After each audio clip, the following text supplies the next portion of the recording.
украинским там руководством, еще с кем-то в Евросоюзе.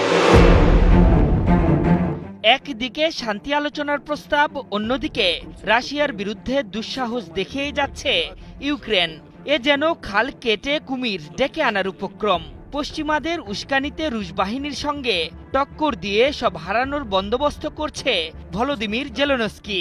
শনিবার রাতভর রাশিয়া জুড়ে ড্রোন হামলা চালিয়েছে কিয়েভ। তাদের হামলার লক্ষ্যবস্তুতে ছিল রোস্তভ, পেঞ্জা ও ক্রাসনোদারের গুরুত্বপূর্ণ সামরিক ঘাঁটি, বাণিজ্যিক অঞ্চল ও আবাসিক ভবনগুলো। এতে প্রাণহানির পাশাপাশি বেশ ক্ষয়ক্ষতিও হয়েছে। তবে জেলেনস্কির বাহিনীর এই হামলার জবাবে মস্কো যে নরক যন্ত্রণা নিয়ে হাজির হবে তা বলাই বাহুল্য।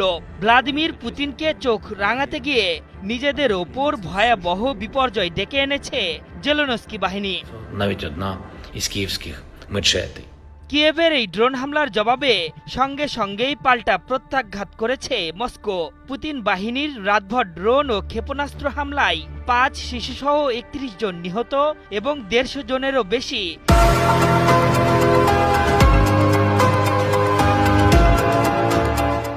ইউক্রেনীয় আহত হয়েছেন। এর মধ্যে খার্কিভ অঞ্চলেই 11 জন আহত হওয়ার খবর দিয়েছে কিয়েভ। রুশ কর্মকর্তাদের বরাতে আরটি জানিয়েছে রোস্তভ, ক্রাসনোদার এবং ক্রিমিয়া উপদ্বীপে ধেয়ে আসা 112টি ইউক্রেনীয় ড্রোন ধ্বংস করেছে রুশ সেনারা।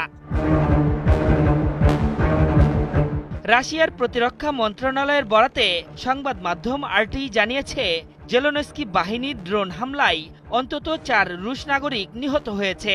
এর মধ্যে ইউক্রেনের সীমান্তে রোস্তভ অঞ্চলে 1 জন, পেঞ্জা অঞ্চলের সামরিক এলাকায় নিরাপত্তা কর্মী ও 1 জন নারী নিহতের পাশাপাশি আরও 2 জন আহত হয়েছেন।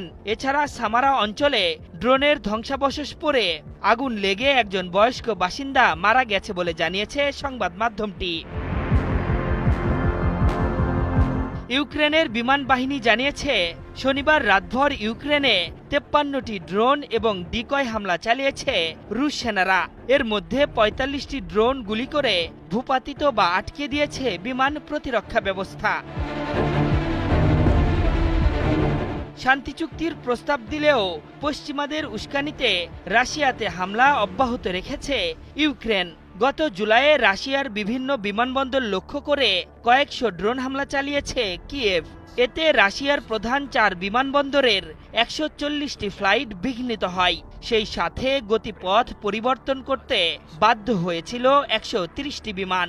এমনকি 24 ঘন্টায় 10 বারের বেশি বিমানবন্দর বন্ধ করতেও বাধ্য হয়েছিল রুশ কর্তৃপক্ষ। এর আগে